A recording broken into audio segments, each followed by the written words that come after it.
Salut à vous, j'ai une question pour vous. Est-ce que vous souhaitez manger comme un mort-vivant ou est-ce que vous souhaitez plutôt manger comme un être vivant? C'est deux choses complètement différentes et vous allez comprendre pourquoi je vous demande ça tout de suite au début de cette vidéo. Donc restez attentivement avec moi puisque je vais vous donner dans un instant 7 habitudes, on va dire alimentaires et même de vie que vous pouvez insérer au sein de votre mode de vie pour perdre de la graisse abdominale, pour perdre du ventre facilement. Alors, je tiens à vous dire tout de suite que les régimes basés sur les calories, où il faut compter chaque grain de riz environ, pour moi, ce n'est pas quelque chose que je vous recommande. Alors, si vous aimez les chiffres, si vous êtes une personne analytique et que vous aimez maîtriser parfaitement ce que vous mangez au gramme près, faites-le si ça vous plaît. Mais pour le commun des mortels, ceux qui ont un travail, qui rentrent tard, qui sont fatigués et qui ont du mal déjà à organiser leur alimentation, je ne vous conseille pas de compter les calories à chacun de vos repas. Ça, il faut savoir que toutes les calories ne se valent pas. Vous pouvez très bien manger par exemple 1000 calories via des fast-food. Ce ne sera pas la même chose que si vous mangez par exemple 1000 calories de fruits et légumes via une alimentation saine et équilibrée. Ce n'est pas du tout la même chose. Les conséquences sur votre corps ne seront pas du tout les mêmes. Votre système hormonal ne réagira pas de la même manière. Donc, encore une fois, les calories, compter les calories, ça peut être bien pour certains types de personnes, mais encore une fois, ce n'est pas parce que vous devez manger, je ne sais pas, 1800 calories par jour et que vous appliquez cette règle que vous allez forcément perdre du gras.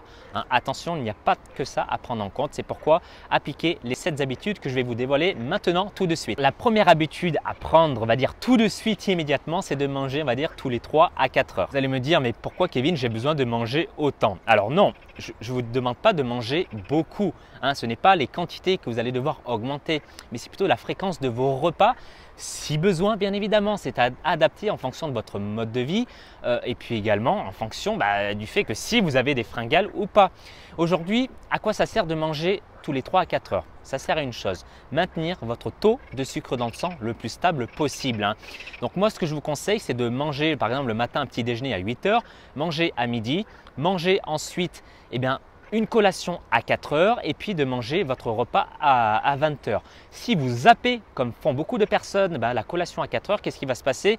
Vous allez rentrer le soir chez vous, vous allez ouvrir votre frigo, le repas n'est pas fait, vous avez la flemme de vous faire à manger et là, dans 90% des cas, soit vous allez appeler le livreur de pizza et ça c'est dommage quand on veut perdre de la graisse abdominale, ou soit vous allez ouvrir une boîte, ouvrir des chips, manger des choses rapides qu'il y a dans vos placards. Manger tous les 3-4 heures, ça ne veut pas dire que vous pouvez manger n'importe quoi.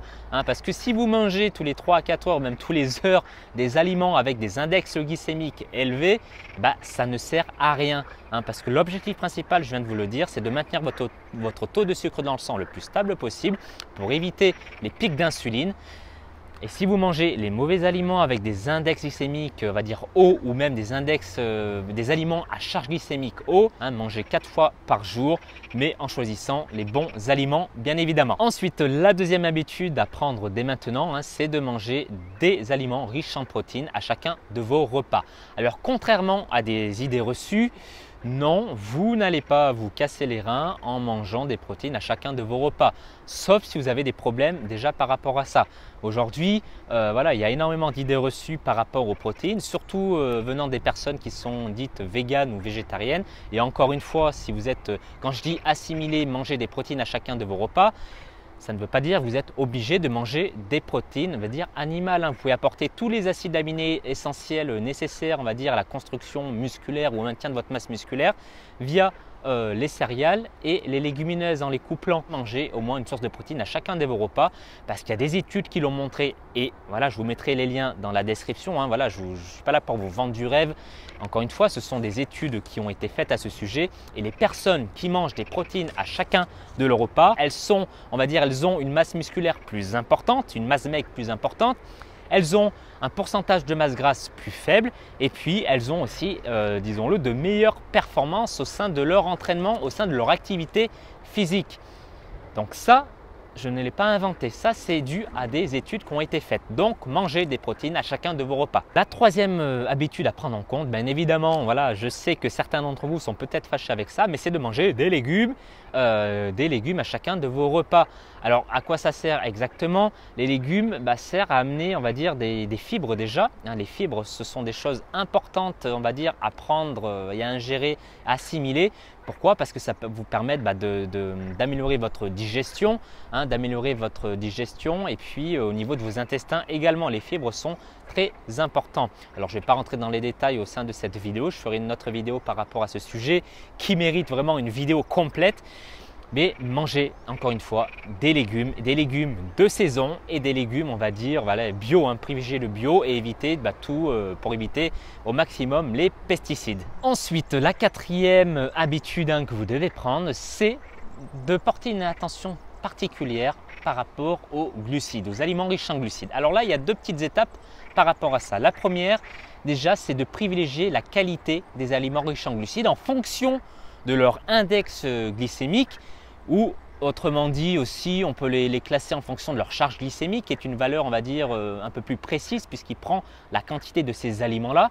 Et il y a aussi un autre, on va dire, index, c'est l'index insulinique, qui est également encore un peu plus précis. Mais dans l'idée, voilà, vous devez éviter en gros les aliments riches en glucides qui vous font monter votre taux de sucre dans le sang très rapidement. Donc tout ce qui est produits industriels, tout ce qui est sucre, tout ce qui est gâteau, tout ce type de produits, vous devez les limiter. Voilà, tout simplement pour commencer à appliquer cette règle et puis après au fil du temps, si vous voulez peaufiner votre alimentation, là vous pourrez télécharger des tableaux sur les index glycémiques ou les charges glycémiques. Voilà. Et la deuxième chose pour perdre de la graisse abdominale, pour perdre du ventre, eh bien évidemment, vous devez diminuer les aliments riches en glucides. Alors il y a certaines personnes qui sont véganes, pro-végétariens ou autres qui disent il faut diminuer les protéines uniquement et augmenter les glucides.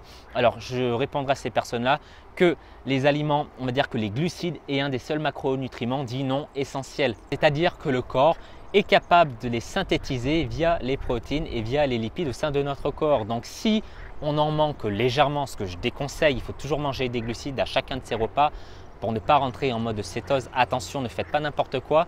Mais voilà, pour dire que les protéines et les lipides, le corps en a besoin. Il ne peut pas les synthétiser comme ça. C'est impossible, c'est comme ça. Donc les glucides font partie des macronutriments dits non essentiels. Ensuite, la cinquième habitude à prendre dès maintenant, c'est de varier votre alimentation le plus possible. Alors, ça ne va pas vous permettre, on va dire, directement de perdre de la masse graisseuse plus rapidement.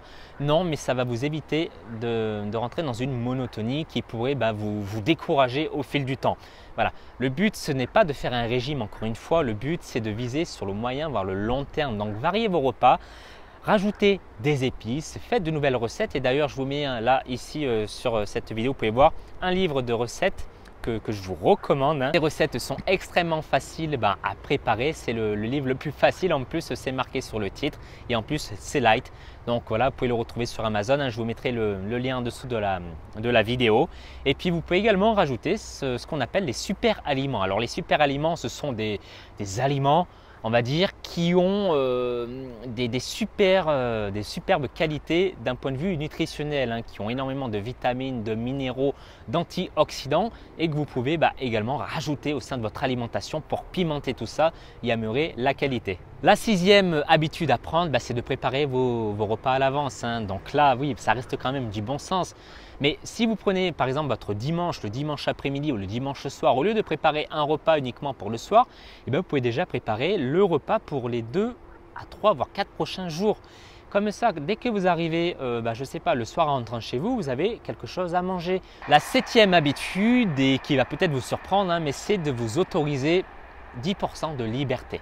Alors qu'est-ce que j'entends là par 10%? C'est-à-dire que vous avez, si vous mangez par exemple, on va dire 5 repas par jour, donc ce qui fait, si je suis bon en mathématiques, on va dire 35 repas par semaine, vous pouvez vous autoriser 10% de liberté, donc c'est-à-dire 3 à 4 repas où vous pouvez manger un petit peu plus ou faire encore un peu plus plaisir ou faire par exemple un cheat meal, un cheat day. Alors attention, tous les cheat day, tous les repas triches ne se valent pas tous. Si vous mangez une raclette, ça ne sera pas la même chose que si vous mangez un peu plus de féculents au sein de vos repas. C'est deux choses complètement différentes. Chaque repas de riche est différent. Encore une fois, c'est un équilibre de vie à avoir. Donc faites ensuite les bons ajustements si vous faites cet écart-là. Encore une fois, l'objectif quand on fait un rééquilibrage alimentaire, c'est de ne pas se frustrer. Vous n'avez forcément pas besoin de faire ces repas de riches si vous avez une alimentation bien équilibrée. Ce que j'apprends à mes élèves au sein de mes programmes et au sein du guide du nutrition que vous pouvez télécharger ici gratuitement et librement, où je vous apprends d'ailleurs à diminuer votre pourcentage de masse grasse, à diminuer le gras abdominal via votre alimentation sans régime et sans compter les calories. Donc vous pouvez retrouver ce guide dans la description en dessous de la vidéo ou dans le i ici.